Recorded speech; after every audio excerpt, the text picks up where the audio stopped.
क्या text book board की किताब में नवाज शरीफ का जिक्र नहीं? सोशल मीडिया पर टेक्स्ट बुक की किताब के एक सफ़ा वायरल है जिसको ये कहकर शेयर किया जा रहा है कि जैसे मौजूदा हुकूमत ने मुतालिया पाकिस्तान के कोर्स में तारीख़ पाकिस्तान के बाब से नवाज शरीफ के तीसरे दौर का जिक्र निकाल दिया है। इस खबर की असलियत क्या है, जानते हैं तफसील के साथ।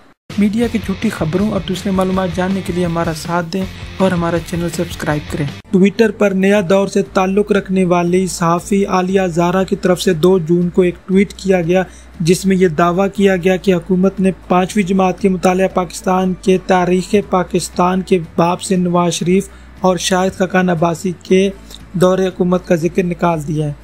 ये ट्वीट ट्विटर पर खूब वायरल हुई।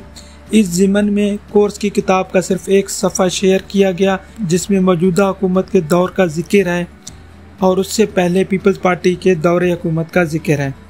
उसके बाद और फेसबुक पर किताब के ऐसे सफ़ात शेयर होने लगी जिसमें यह दावा सामने आया नवाज शरीफ के पहले 2 दौर का तो जिक्र है लेकिन तीसरे दौर का जिक्र नहीं है। सोशल मीडिया पर शेयर करदा सफ़ात की तरतीब देखें तो असल बात समझने का मौका मिलता है। असल में ये किताब 5वीं जमात की नहीं बल्कि 10वीं जमात की है। इस बाब में तारीख़ पाकिस्तान के हवाले से जिन लोगों ने एक से ज़ायद दफ़ा हुकूमत की तो उनका जिक्र इकट्ठे करके बयान किया गया है। जैसे बेनज़ीर के दोनों अदवार का जिक्र इकट्ठे हुआ है और नवाज शरीफ के तीनों अदवार का जिक्र भी इकट्ठे किया गया है।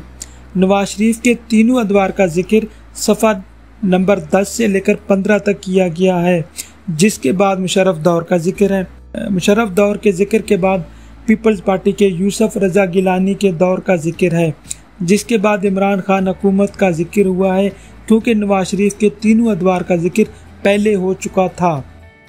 इसलिए अक्सर लोग ये समझे कि जैसे नवाज शरीफ दौर का जिक्र किताब से निकाल दिया गया है। मालूमात को सियाको सबाक से हटकर नया दौर वेबसाइट ने पहले खबर चलाई, फिर खबर वाज़ेह होने के बाद इस खबर की तरदीद की। आलिया ज़हरा की ट्वीट को दूसरे लोगों ने भी बगैर तस्दीक के ट्वीट किया जिसमें एक सीनियर सहाफ़ी और पेमरा के साबिक चेयरमैन अबसार आलम भी शामिल थे।